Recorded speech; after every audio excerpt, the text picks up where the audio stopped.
Yo, what is good YouTube? I am Richie Kim, and today I'm going to be bringing you all the performance review on the brand new Under Armour Hovr Havoc 3. Before we get started, if you all enjoy sneaker content just like this, do me a favor and hit that subscribe button down below. But anyways, let's get right into it. As always, starting off with the traction, the Under Armour Hovr Havoc 3 features a modified herringbone traction pattern. So it's definitely not your, that traditional herringbone look, but it is still herringbone in the end, and the herringbone on here actually works. Whether you're playing on a clean court or a dusty court, you guys should be fine, but I have to mention that the dustier the court, the traction is obviously going to get a little worse because the traction does actually pick up dust, and you guys will have to consistently wipe in order to maintain that good traction. But as long as you wipe, you will have pretty good traction. On those clean courts, you're going to have that stop on a dime traction. Like, the traction on here was actually really nice. Whether I was doing linear movements or lateral movements, this traction pattern had you covered. Even though this isn't that traditional herringbone traction pattern, it's that modified traction, and it works. I wish some other brands out there, could do the same thing, but yeah, Under Armour made it work. Traction on the Hovr Havoc 3 is really nice. Moving on to the cushion, the Hovr Havoc 3 obviously features hover, and whether it's full length or not, I'm not 100% sure because Under Armour doesn't state it on their website, but I'm going to assume that it is full length hover because I don't see why it wouldn't be.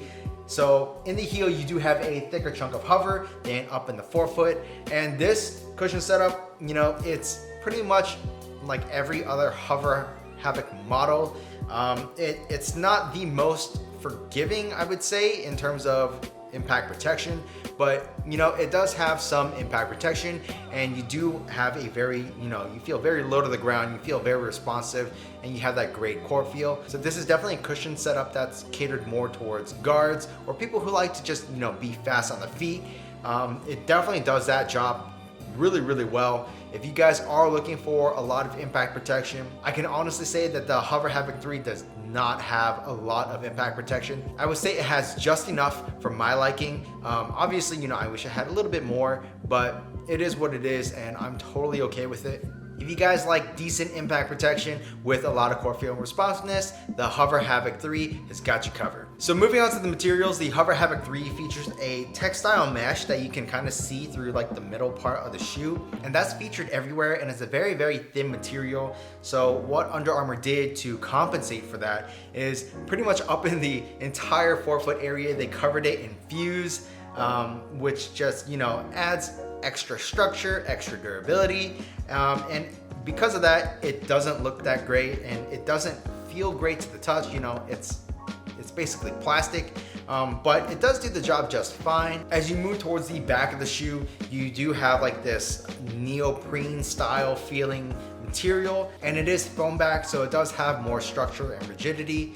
But overall, in terms of materials, it's definitely like not the most premium feeling. That same textile is actually used on the tongue, and yeah, like I said, it's not the most premium feeling, but it does get the job done just fine. Even though I would have liked them to use way less fuse, especially up in the toe box area, I just don't think it would have been possible to do that because of how thin the material is. Your foot would not have been contained in the shoe. So I completely understand why Under Armour added so much fuse up in the toe box area. I mean, yeah, it kind of sucks that they did that, but it does add a lot of structure and durability. So in the end, I am okay with how Under Armour decided to design the shoe. Moving on to the fit and the support. The fit in the shoe is pretty much true to size. It is a little bit narrow. I am a slightly wide footer, and I did have a little bit of pressure in the forefoot, especially where my pinky toe is.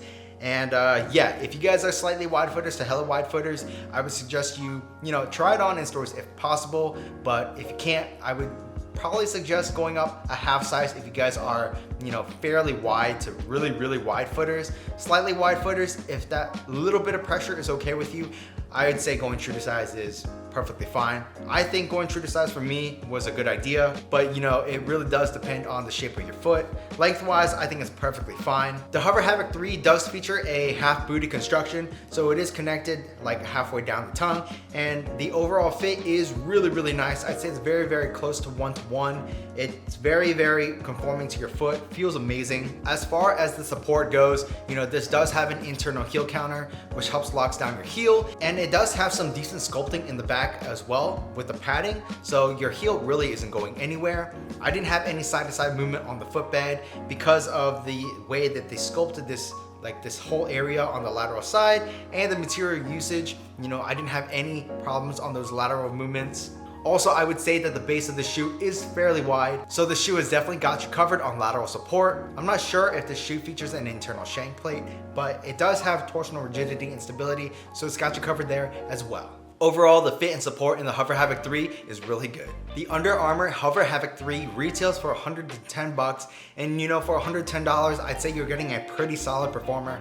I do wish that the Hovr felt a little bit better, a little bit more impact protection, but it is what it is, and I'm not really gonna complain because I feel like this shoe is designed for players with that certain play style, more of a guard play style, and this definitely does, you know, do that job very well. Everything else about the shoe is perfectly fine. You know, it's gonna be very, very durable because of how they implemented all this fuse on the toe box. Even though this doesn't feel the most premium in hand, $110 really isn't too much of a premium price, and I do think that you're getting a very solid shoe at that price point. And if you guys do want a comparison, I'd say that the cushion is way more forgiving than the Curry 7, even though the Curry 7, you know, did feature Hovr and Micro G. I think that the way that they use the Hovr in here just feels, you know, it just feels better than the Curry 7. So you're getting a better shoe for a cheaper price point, and that's awesome. The only downside to the shoe is the aesthetics. I really don't like the way that this shoe looks. And you know, as of right now, there's only 2 colors, at least in men's sizes. This green color and an all red color. And both of them just don't do it for me. I'm sure they'll probably release at least one decent color in the future, but as of right now, you know, aesthetically, this just isn't it. But performance-wise, it does the job pretty damn well. That's pretty much it for this performance review. If you all like this video, do me a favor and hit that subscribe button down below, and also smash that thumbs up button for me, as it really does help me out. While you guys are at it, check out this video on my left and on my right, and that's pretty much it. Until next time, peace.